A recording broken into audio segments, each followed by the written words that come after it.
Hey everybody, this is Mr. Storm, and in this lesson we're going to talk about how to be professional in the workplace. So, what is professionalism? Well, for some, being professional might mean dressing smartly at work, doing a good job. For others, being professional means having advanced degrees or certifications framed and hung on their wall in the office. Professionalism does encompass those things, but it's also so much more. And it's different for every workplace you'll be in, right? Some workplaces have more strict professionalism mores and rules that you have to follow, whereas others, maybe it's a little bit more relaxed, but there are still professionalism guidelines you must follow. So professionalism essentially is a collection of attributes, attitudes, and behaviors that come together to make you stand out from the rest of your coworkers and show people that you take yourself seriously in this business environment. So let's talk about knowledge. So first and foremost, professionalisms. See, I'm mispronouncing words. Professionals are known for their specialized knowledge. They've made a deep personal commitment to develop and improve their skills, and where appropriate, they have the degrees and certifications that serve as a foundation of this knowledge. It's very unprofessional for someone to be serving in a position, but they're not qualified for that position, right? Professionals are very specific in what they know, and what they know is very specific to their job. Now, not all business areas have a stable core of knowledge, so not all areas will demand extensive knowledge in order to do them well. And not all professionals have top degrees in their field. Someone can be a professional while not being as knowledgeable as another person, yet they use that knowledge more effectively. So what matters is that these professionals have worked in a serious, thoughtful, and sustained way to master the specialized knowledge in their direct position at that company. And they keep this knowledge up to date through professional development, learning on their own time, so that they can deliver the best work possible. Competency. It's one thing to be knowledgeable about a subject, but if you can't actually perform and produce the desired result, then that knowledge doesn't really matter, right? Professionals get the job done. They are reliable. They keep their promises. And if circumstances arise that prevent them from delivering on their promises, they manage expectations up front and they do their best to make the situation right. Professionals never make excuses for their mistakes. They focus on finding solutions for any problem presented to them. So here's an example of how this would work. Let's say you are at work and you've made a mistake. Whatever the mistake may be, you ordered the wrong part, or you've given a customer the wrong order, or whatever it is. If you make excuses for that behavior, then all you're doing is highlighting how incompetent you are. You're pointing out all the reasons why you weren't able to complete the job in the first place, right? If you instead say, I apologize, I will do everything I can to make this right, and then you go do it, right? You focus on fixing the problem as opposed to figuring out why it happened in the first place, right? We all know why it happened, right? You made a mistake. It's not a big deal. But focus on fixing the problem as opposed to making excuses for why the problem existed in the first place. Now, managing expectations is hugely important as well, because if you say you can do something, but it turns out you actually can't, or maybe you bit off more than you can chew, you're not managing expectations carefully, right? Make sure you only commit to things that you know you can do, or that you know you have the capability to learn how to do, right? And again, if you bite off more than you can chew, if you take on more responsibility than you can handle, professionals also will own up to that and say, hey, I made a mistake. I said I could do this. I actually don't have enough time, or whatever it is. Can we move this duty to somebody else? So, honesty. Honesty and integrity. These are incredibly important. Professionals exhibit qualities such as honesty and integrity. They keep their word, and they can be trusted because of it, right? People with integrity have long track records of telling the truth, and never compromising on that value. They always do the right thing, even when it means doing the harder thing, right? That's important. Sometimes the easy route seems like the right way to go because you're convincing yourself to take the easy road, right? It's important to do the right thing as opposed to the easy thing. Now, true professionals are also humble. If something falls out of their scope of expertise or they don't understand how to do something, they honestly admit it. They say, look, I don't know how to do this, but I would absolutely love to get your help, and so I can learn how to be better. Professionals are willing to get help from other people. They don't see it as weakness. They see it as exactly for what it is, which is there's a gap in my knowledge, and this person can help me fill in that gap, and I can be a better person for it. Don't be afraid to ask for help. Accountability. Professionals hold themselves accountable for their thoughts, their words, their actions, especially when they've made a mistake. Everything that a professional does is on purpose, and they take full responsibility for it. Personal accountability is closely tied to honesty and integrity, and it's a vital element to professionalism. Loyalty. So professionalisms think of their workplace as a family, a small tribe of people all working together to achieve a common goal. And many times you'll be competing in a marketplace full of rival companies, hoping to take your customers and your employees. Loyalty to the company, and your fellow coworkers tells them that you are willing to stick by them, even if maybe you have a better opportunity somewhere else. If you're willing to put the company's needs over your own, then that shows that you are loyal and also professional. Now, there's an extent to which this can be overused. And if you're working for a company that misuses that loyalty, then maybe you need to make a decision that's better for you. But if you're working for a good company that you know won't abuse that policy, won't abuse your loyalty, then it's good to be loyal to that company, right? Loyalty shows that you can put other people's needs above your own. Self-regulation. This is hugely important. Professionals, they stay professional all the time, even under pressure, even when they're stressed out, even when there's 14 people coming at them at once, angry customers yelling in their face. And instead of getting upset and angry in return, professionals can exhibit their professionalism by maintaining a calm and business-like demeanor and doing everything they can to make the situation right. Again, focusing on solving problems instead of making excuses. Customers don't want to hear excuses, especially when they're angry. Coworkers don't want to hear excuses.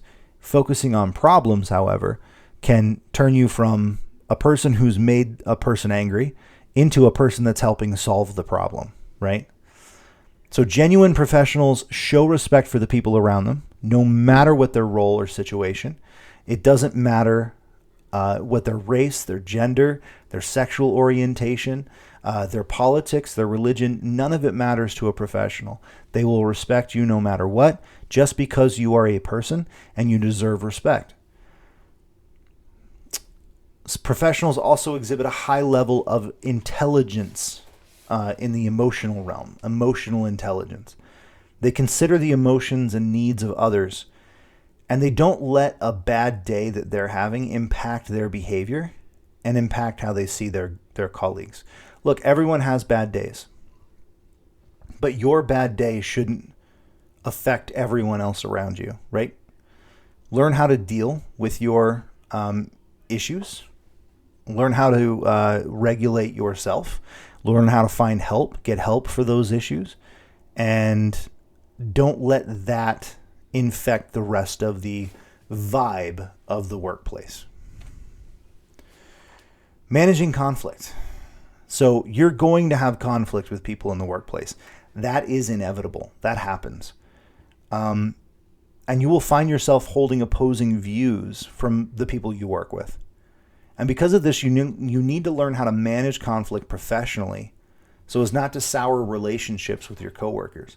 It can be very difficult to work with somebody whom you've had a really rough knockout, drag-out argument with in the past. So one of the best ways to manage conflict is to try not to take these business decisions personally, right?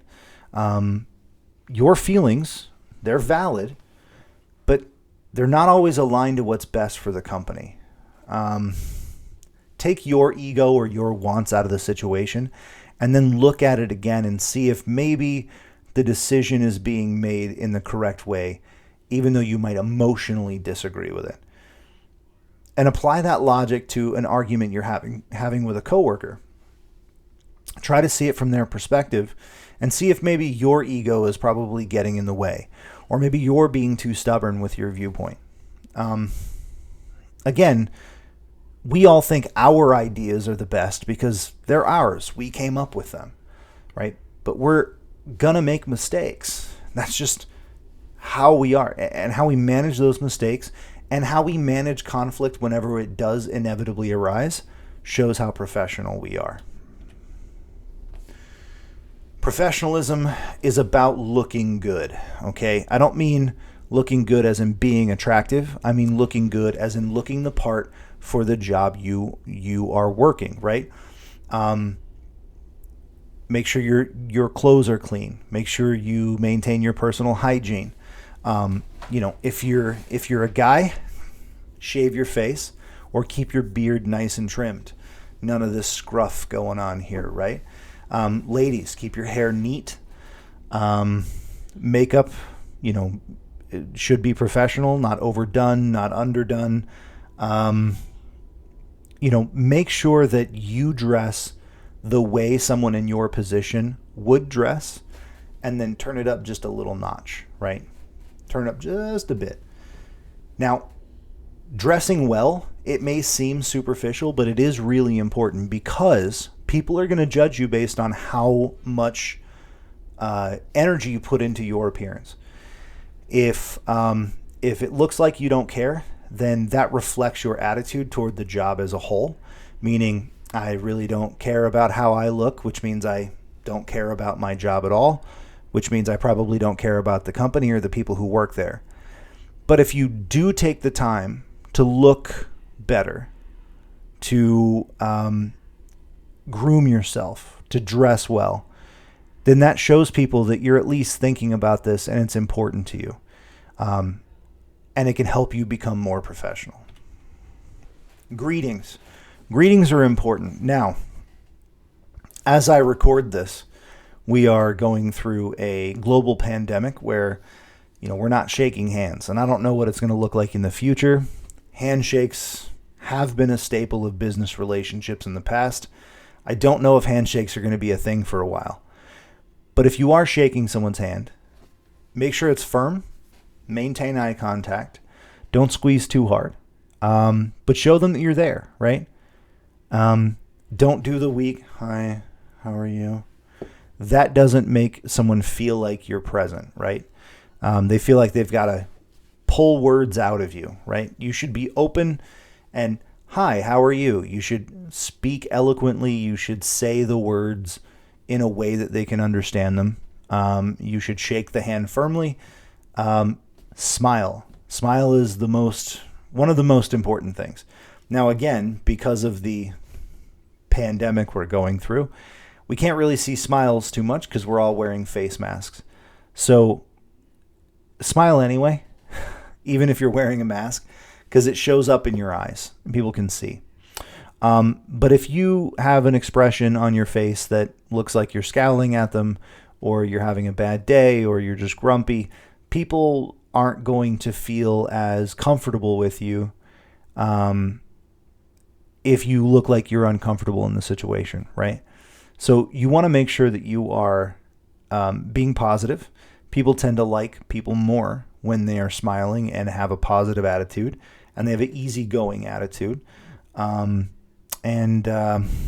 Yeah, eye contact is important as well. It can be a bit difficult for those of you who are uncomfortable with making eye contact.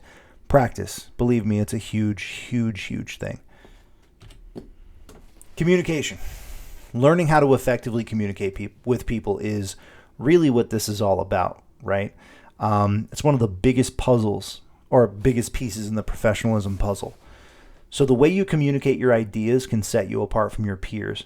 You need to be self-aware, right? Think about what you're saying and how it sounds to someone who's hearing it for the first time. Pay attention to how other people react to what you say. Make sure that if you are writing something, if you're typing up a report or you're writing something down, you proofread everything you send, right? This includes emails and text messages as well. We're going to talk more about written communication later on in this class, but when you're writing emails, it absolutely 100% has to be free of spelling, grammar, and syntax errors. If it's a professional email, it has to be professional. Pay attention to that, because that is one way to really show how unprofessional you are. Okay, so professionalism isn't just a skill. It's a complete personality, right? You may have to shift your entire personality around to be more professional. Now, here's the thing. This doesn't mean you have to be professional in every aspect of your life, just at work. We all have different personalities in different contexts. You may act differently around your friends than you do around your parents. You may act differently around your parents than you do in school.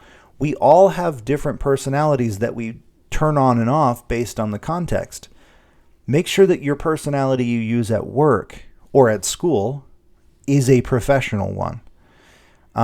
This is going to take time for you to master it, but you need to start practicing now.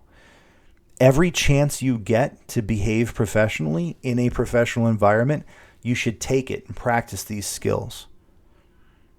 And if you do that, when you go off into the workplace, you'll be a practiced hand at this, and you will set yourself apart from your peers by showing how professional you are. All right. That's it for this presentation. Thank you very much for paying attention, and I will see you next time.